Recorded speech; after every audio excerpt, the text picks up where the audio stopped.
Tercer encuentro de historiadores por el Bicentenario.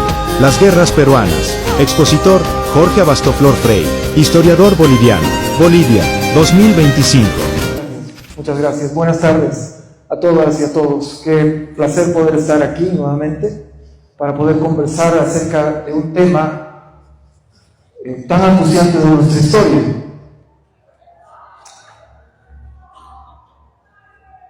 En el colegio nos comentan, nos dicen que lógicamente hemos tenido guerras con nuestros vecinos, con todos nuestros vecinos. ¿Con qué vecino nos hemos peleado más? ¿Con qué vecino hemos tenido más guerras, más conflictos? Chile, Perú, Argentina, Brasil.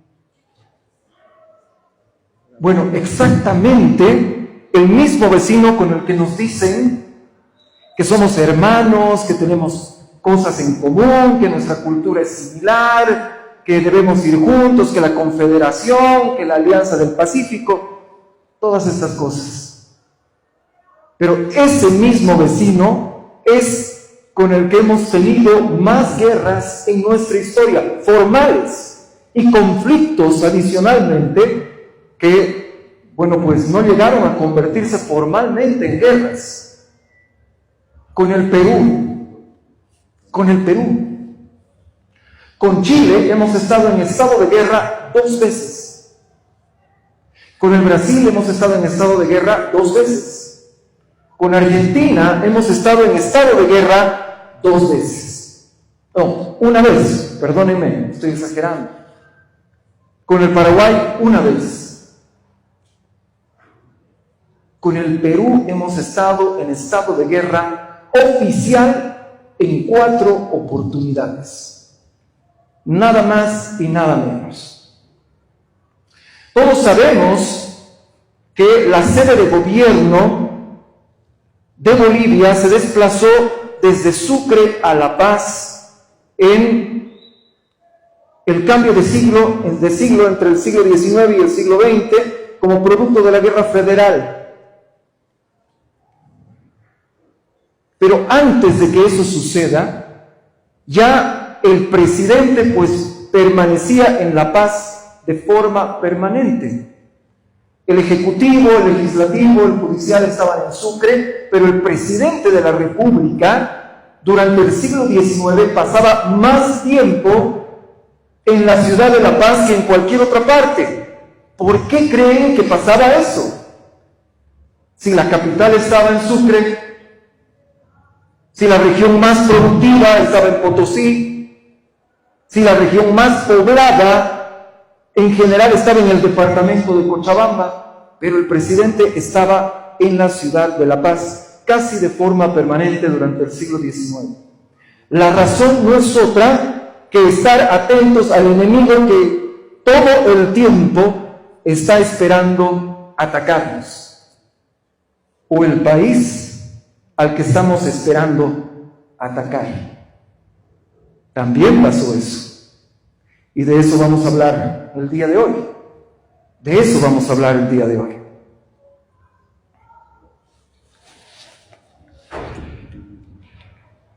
El Estado boliviano firma su acta de independencia, no nace. Bolivia nace en 1809. Hemos dejado fuera de nuestra historia 16 años solamente para que Simón Bolívar y Antonio José de Sucre tengan el honor de ser los libertadores. Bolivia nace en 1809. Ese es el estándar americano. Desde Estados Unidos hasta la Argentina, todos colocan su fecha de nacimiento, el momento en el que comienza su proceso de independencia, no en el momento en el que termina su proceso de independencia. Bolivia es el único país que hace exactamente lo contrario que todo el mundo. Pero esto es otro debate, perdónenme. La cosa es que Bolivia firma su acta de independencia, le entregan su certificado de nacimiento, pues en 1825, el 6 de agosto. Entre 1825 y 1828, Bolivia es invadida nada más, nada menos que en 3 oportunidades. Primero por Argentina, después por el Brasil, y en 1828 por el Perú. 3 años de existencia, 3 invasiones internacionales, con ejércitos formales que entraron dentro de nuestro territorio. La más complicada de esas invasiones fue la que tuvimos en 1828. Agustín Gamarra, una persona, un peruano generalísimo del Perú, con el que tenemos historia, los bolivianos, historia bastante larga y complicada y tóxica, pues lleva adelante la primera invasión peruana a nuestro territorio en 1828. ¿Pretextando qué? Pretextando que el libertador Sucre, que estaba a cargo de nuestro país, primer presidente constitucional de Bolivia, Antonio José de Sucre, había sido agredido en un motín, lo habían herido en el brazo intentando matarlo, y por lo tanto Agustín Gamarra y el ejército peruano, de la bondad de su corazón, pues vinieron a salvar a Antonio José de Sucre de las garras de estas personas que querían matar y que en Bolivia querían matar. En realidad, Antonio José de Sucre fue traicionado por todas las unidades militares colombianas que le acompañaron. Todas y cada una, sin excepción, se levantaron en contra de Antonio José de Sucre. Todas. Incluyendo a los voltígeros, que eran como su guardia personal. Incluyendo a los voltígeros. Y es un ciudadano argentino el que le hace el disparo de brazo. Un ciudadano argentino de apellido Caínzo. Dispara contra Antonio José de Sucre, aparentemente para matarlo, no consigue matarlo,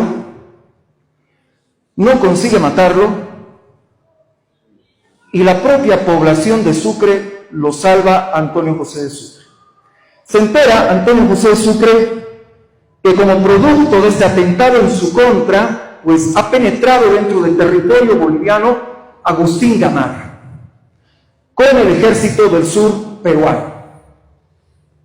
Y le escribe una carta a Antonio José de Sucre diciendo, estoy con vida, me están atendiendo bien, no estoy en peligro, entonces, por favor, gracias, pero ya no vengan, estoy bien. Y claro, Agustín Gamarra le hizo caso, ¿no es cierto? ¿No le hizo caso? Claro que no le hizo caso, porque no le importaba en lo absoluto la salud de Antonio José de Sucre. Lo que le interesaba era penetrar en Bolivia. Agustín Gamarra quería que las provincias bolivianas todas vuelvan a ser parte del Perú, sin excepción. Lo dejó por escrito, dijo que quería que el Perú llegara hasta la desembocadura del Pilcomayo. Con su propio puño y letra lo dejó escrito. Entonces, obviamente, quiere todo Bolivia, no solamente La Paz. Entra dentro del territorio boliviano. Antonio José de Sucre describe en realidad este conflicto en su discurso de despedida al pueblo boliviano. ¿Se acuerdan? Aún pediría otro premio a la nación y a sus administradores. ¿No es cierto? Bueno, en ese mismo discurso, Antonio José de Sucre, el discurso es bastante largo, Antonio José de Sucre describe 3 batallas que se libran dentro del territorio boliviano, donde fuerzas colombianas, en alianza con fuerzas bolivianas, derrotan en 3 oportunidades a fuerzas peruanas. 3 oportunidades. Aún así, Agustín Gamarra logra hacerse del control del occidente del país, que ya era decir, y llega hasta las puertas de la ciudad de Sucre. Cuando llega ahí, pues no hay otra alternativa que firmar, pues, un convenio, que es una capitulación en realidad. No hay otra forma para Bolivia de enfrentar este conflicto. Gamarra entonces se sale con la suya. ¿Qué era lo que decía ese acuerdo que se firma en Piquiza, que se le llama Acuerdo de Piquiza y que es prácticamente una capitulación en Piquiza? Primero, Gamarra exige que Antonio José de Sucre abandone territorio nacional. Segundo, se anota que las fuerzas colombianas que todavía permanecían en territorio nacional abandonan territorio boliviano. Tercero, debía reunirse el Congreso boliviano primero para derogar la Constitución escrita por Simón Bolívar, la Constitución vitalicia. Y finalmente, un acuerdo en las sombras, que no está anotado en el pacto de Piquiza, pero que se sabe que hubo, y era que el general Blanco asuma como presidente del país. Antonio José de Sucre le dice a Gamarra, porque además ya estaba planificado de esa manera, que con todo gusto va a abandonar Bolivia, que se va a llevar consigo las tropas colombianas que todavía permanecen en el territorio nacional, y que, por supuesto, hay que convocar al Congreso boliviano para que se decida cuál es el rumbo que va a tomar el país.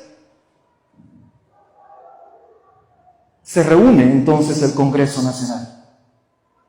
Y el Congreso Nacional reunido, los diputados bolivianos reunidos en aquellas circunstancias, con el ejército peruano afuera de la ciudad de Sucre, con el ejército peruano, deroga la Constitución de Bolívar y elige al nuevo gobernante de nuestro país, que por deseo de Gamarra debió haber sido el general Blanco, pero el Congreso boliviano decide colocar como presidente de Bolivia ¿a quién?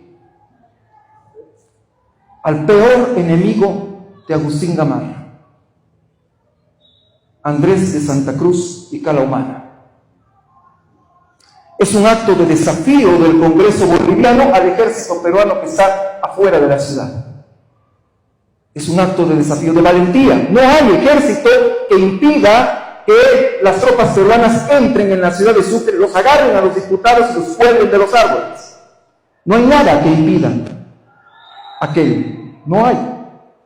Pero los diputados deciden darle la contra en todo lo que pueden a Agustín Gamarra. Y una de esas cosas es precisamente nombrar como presidente de Bolivia a Andrés de Santa Cruz y Cala Humana. Y el general Blanco se queda en las sombras. Va a intentar tomar el poder después. Al intentar tomar el poder, que no lo logra en realidad, lo listan como presidente, pero no ejerció como presidente. Al intentar hacerse del poder, es que finalmente acaba muerto. Y llega, por supuesto, Andrés de Santa Cruz a ocupar la presidencia del país. Primera Guerra Peruana. Victoria para el Perú. No puedo terminar esta parte sin decir que para Simón Bolívar esto fue un ultraje y decidió declarar la guerra. Él ya estaba en Colombia en aquel momento, como producto de la invasión peruana a Bolivia, decidió declarar la guerra al Perú, y así es como comienza, con el casus belli en Bolivia, comienza la guerra Gran Colombo peruana. Simón Bolívar lo dice. Este es el casus belli, vamos a ir a la guerra, y se fueron a la guerra. Antonio José de Sucre, todavía herido, viaja hasta Colombia, se hace cargo de las tropas en Colombia. Simón Bolívar no le tiene compasión, le entrega las tropas, vaya a pelear inmediatamente, y se va a pelear. Y en la batalla de Portete de Tarqui, Antonio José de Sucre vence a los peruanos, comandados por el general Lamar. Entonces, básicamente, esto es lo que nosotros llamamos que te salga el tiro por la culata. Querían que salga Antonio José de Sucre de Bolivia, salió. Fue al norte, se hizo cargo del ejército y lo reventó al ejército peruano en la batalla de Portete de Tarqui. Primera guerra peruana. Andrés de Santa Cruz y Calomana es presidente de Bolivia, 1829. Asume la presidencia por voluntad del Congreso boliviano. Es un presidente civil, es un presidente constitucional. Rosalena, buenas tardes. Es presidente constitucional. Va a ser presidente constitucional hasta 1839, casi una década como presidente de nuestro país. Casi una década como presidente de nuestro país. 5 de esos 10 años los va a dedicar a reconstruir el país. Los Códigos Santa Cruz son las primeras leyes republicanas de la historia de Latinoamérica. Ningún otro país tiene leyes propias. Todavía funcionan con las leyes heredadas del Imperio Español. Bolivia es el primer país que tiene sus propias leyes republicanas, con inspiración francesa. Con inspiración francesa. Reorganiza el Estado, reorganiza la sociedad, reorganiza el ejército, constituye las guardias nacionales que ahora no existen, pero en aquel momento existieron de la mano de Andrés de Santa Cruz. Bolivia tenía un ejército de línea, un ejército profesional de alrededor de 5.000 hombres y guardias nacionales que son voluntarios que sirven al Estado, a la República, que alcanzan a 20.000 tropas. En total, Bolivia tenía la potencialidad de tener en un campo de batalla, en algún momento en particular, hasta 25.000 hombres. Nunca se pudo por cuestiones logísticas, pero esa era la potencialidad que tenía Bolivia en aquel momento. Para una población que tenía 1 millón de habitantes. 1 millón. Se toman 5 años para reorganizar al Estado boliviano Andrés de Santa Cruz. Y cuando terminan esos 5 años, y se nota cómo el poder de Bolivia trasciende las fronteras, pedidos de ayuda vienen desde el sur del Perú, desde el norte de la Argentina, vienen desde el norte de Chile, lo que actualmente es Chile, en esa época era Perú. Vienen pedidos de ayuda, de gente que quería que el Estado boliviano les apoyara económicamente, socialmente, militarmente. Desde el Perú, inclusive, llegan, que se sepa, formalmente 3 pedidos de ayuda. 3. Escritos, documentados. 3 pedidos de ayuda. Y Andrés de Santa Cruz resiste la tentación, obviamente tenía un plan, rechaza el primero, rechaza el segundo, finalmente llega el tercero, que viene de la mano del propio puño y letra del presidente constitucional del Perú, el general Orbegoso. Orbegoso pide formalmente la intervención del ejército boliviano para pacificar el Perú, como si las tropas bolivianas fuesen cascos azules. Formalmente se firma un tratado, el Tratado de la Paz, que lo firma de parte del Perú el general Quirós, a quien obviamente cuando las cosas van mal, siempre te señalan de traidor cuando las cosas van mal, ¿no? Cuando las cosas van bien, todo bien. Bueno, Quirós acabó siendo señalado por Orbegoso como traidor, a pesar de que había cumplido sus órdenes directamente. Sus órdenes. Y claro, quedó inscrito como traidor. Pero Quirós fue uno de los generales más valientes que peleó durante esa época de la Confederación. Murió defendiendo el pan de azúcar después.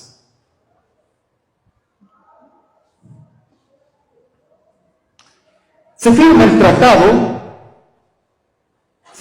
tratado de la paz, y Andrés de Santa Cruz no espera a que el tratado sea ratificado por el Congreso boliviano. Y al día siguiente de la firma del tratado se pone en movimiento hacia territorio peruano. Al día siguiente. Y con la primera división, era la cabeza de la primera división boliviana, una división que estaba bien organizada, pero ni siquiera era una primera división reforzada, con lo cual se puede ver el apuro que tenía Andrés de Santa Cruz en ese momento. Una división normal de aquella época tenía alrededor de 1.500 hombres, tanto en Perú como en Bolivia y también en Chile. Una división reforzada para Bolivia va a tener hasta 2.000 hombres, que es una división como la que va a comandar Daza, por ejemplo, en la Guerra del Pacífico, una división de 2.000. 1.600 hombres tenía Andrés de Santa Cruz cuando ingresa al Perú. Y puede utilizar 4.000 hombres. No los 5.000 que tiene, ¿por qué? Porque alguien tiene que quedarse dentro del país para apagar la luz. Eso es lo que a veces la gente no entiende cuando habla, por ejemplo, de la quinta división. ¿Por qué no va a luchar contra los chilenos y se queda rebotando? Y si sale la quinta división, ¿quién se queda para apagar la luz en Bolivia? No hay otra unidad profesional en la Guerra del Pacífico que haga eso. No hay. Hay que esperar a que se organicen nuevas unidades para utilizar a esa quinta división, lo cual se va a hacer en la batalla del Alto de la Alianza. Pero es por eso que Andrés de Santa Cruz solo puede utilizar 4.000. 4.000 hombres para invadir el Perú. Chile utilizó 16.000 hombres para invadir el Perú, que después fueron reforzados durante la Guerra del Pacífico. Andrés de Santa Cruz lo hizo con 4.000, con el 25% de la cantidad de tropas que utilizó posteriormente Chile en la Guerra del Pacífico. Y se desata esta guerra, a la cual solamente conocemos por 2 batallas, y a veces ni siquiera asociamos estas batallas con la guerra, que son las batallas de Yanacocha y de Socabaya. Estas 2 guerras pertenecen a la Guerra de Pacificación del Perú, a las cuales Andrés de Santa Cruz en el diario de campaña llamaba campañas de la Confederación. En el diario de campaña las anota de esa manera.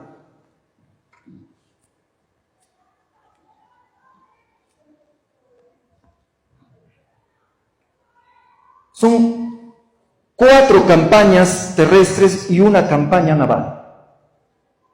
Y solamente recordamos 2 miserables batallas. ¿Cómo es posible? La batalla de Ninabamba, olvidada. ¿Por qué digo Ninabamba? Cuando recordamos a los colorados de Bolivia, el primero de línea, los colorados de Bolivia, la Guardia Presidencial, ¿por qué acción los recordamos? ¿Por qué acción militar nos vienen a la memoria? La Guerra del Pacífico, la batalla del Alto de la Alianza, una batalla perdida. Muy valientes, pero perdieron. Jamás recordamos a los colorados por las batallas que ganaron. Ninabamba es una batalla que los colorados de Bolivia ganaron. El primero de línea ganó esa batalla, que terminó por ser la batalla que define la campaña de Ayacucho, que es la campaña que le permite a Antonio José de Sucre entrar desde el sur hacia el norte del Perú. Díganme si antes de él alguien había escuchado el nombre Ninabamba.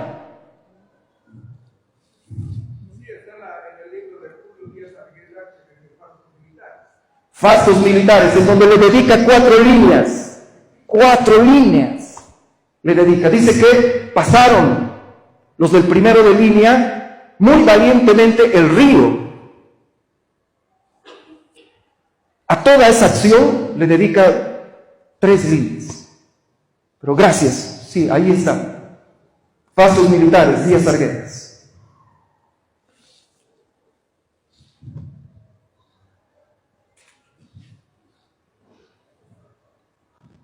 Hay una campaña de la costa. Hay una campaña de la costa en donde el general Salaverry, Andrés de Santa Cruz enfrentó 2 generales importantes en esta guerra. A Gamarra, que lo despachó en una sola batalla, en Yanacocha, y Salaverry, que le costó varias batallas someterlo a Salaverry. Era un general de 29 años. Era un general de 29 años que realmente le dio trabajo a Andrés de Santa Cruz. Le ganó prácticamente en todas las movidas tácticas hasta la última, en donde finalmente ya no pudo escapar de Andrés de Santa Cruz.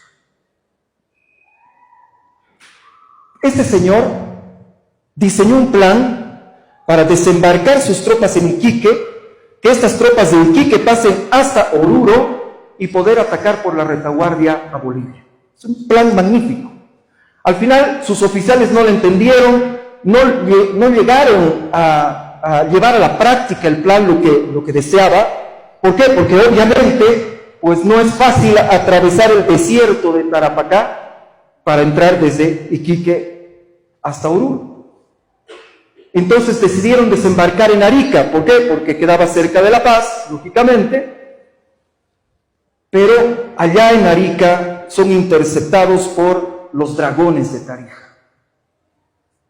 Los dragones de Tarija que estaban al mando de Otto Felipe Braun, aunque Otto Felipe Braun no comandó directamente esta acción. ¿Alguien sabe del desembarco en Arica?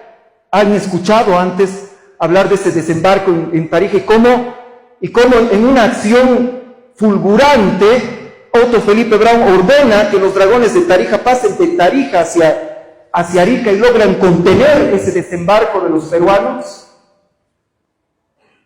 Fantásticamente. El punto es el siguiente. Queda vencido no uno, sino 2 ejércitos peruanos. El que comandaba Gamarra y el que comandaba Salaverry, que para nada eran el mismo ejército. Para nada. Estas personas estaban enfrentadas entre sí y ambos estaban enfrentados con el presidente constitucional Orbegoz.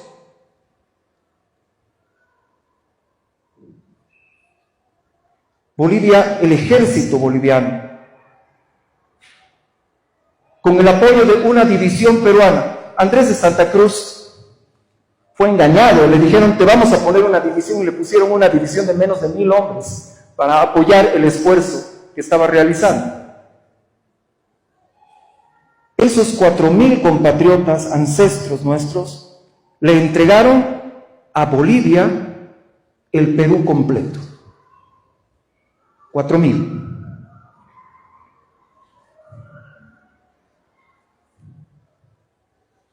Tomaron Lima, desfilaron por la ciudad de Lima, asaltaron la fortaleza del Callao, el Real Felipe, tomaron la fortaleza del Real Felipe, izaron la bandera boliviana, que no era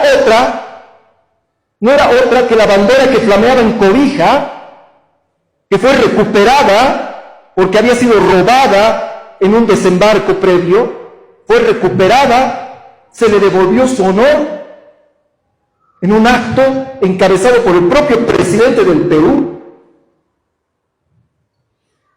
y flameó nuestra bandera, la bandera de Cobija, en la fortaleza del Callao. Y nuestras tropas desfilaron por la ciudad de Lima.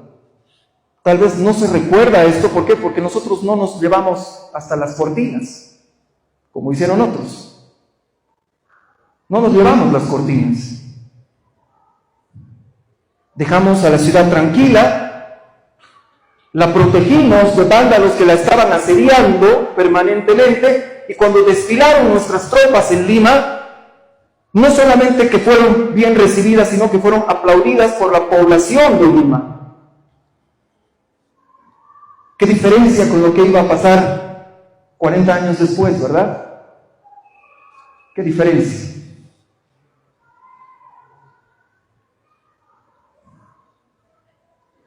Cuando yo veo estas acciones, yo veo al Imperio Romano. No al Imperio Romano de Augusto, Octavio, no al Imperio Romano de Trajano, de Adriano, que tenía ejércitos de decenas de miles, de centenares de miles de combatientes. Yo veo al ejército romano de Belisario, el último gran general romano que reconquistó para el Imperio Romano el norte de África, Italia, y las retornó a manos del emperador que en ese momento vivía en Constantinopla. Y sus ejércitos tenían 3.000, 4.000, 5.000 hombres. Cuando yo veo lo que pasa durante las guerras de la Confederación, yo veo al Imperio Romano de Belisario y de Constantino el Grande.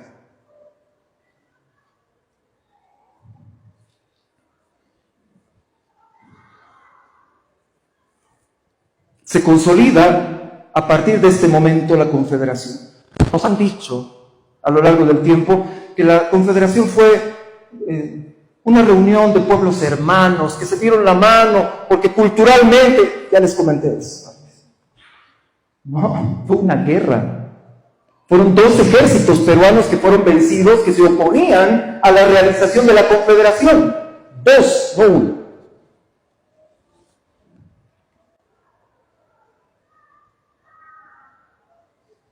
Todos los países toman orgullo de las guerras que han ganado, menos el nuestro.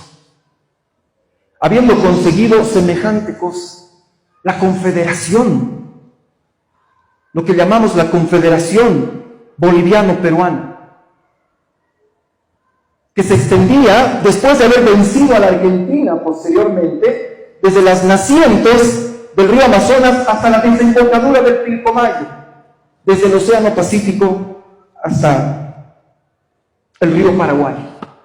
Un territorio del tamaño del Imperio Romano durante el reinado de Diocleciano.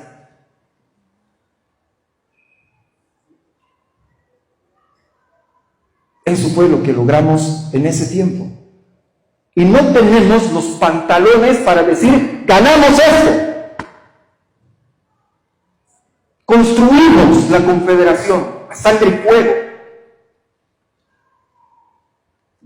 Puede que hoy día nos vean débiles, pero nosotros sabemos que somos fuertes porque logramos eso. Y si queremos, lo podemos volver a hacer.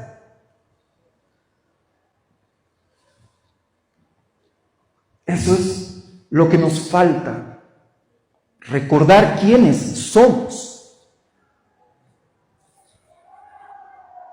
Porque la Confederación fue nuestro imperio. Fue hecho por las armas, contra voluntades que tuvieron que ser doblegadas. Y para existir en su momento, hubo que vencer a fuerzas militares de 3 países distintos, en 2 frentes diferentes, alejados el uno del otro, 2.000 kilómetros de distancia, simultáneamente. Mientras Bolivia estaba doblegando al ejército chileno en Paucarpata, al mismo tiempo el ejército del sur de Bolivia estaba venciendo a los argentinos en la batalla de Santa Bárbara. Al mismo tiempo, solo hay poco menos de 2 meses de distancia entre una acción y la otra.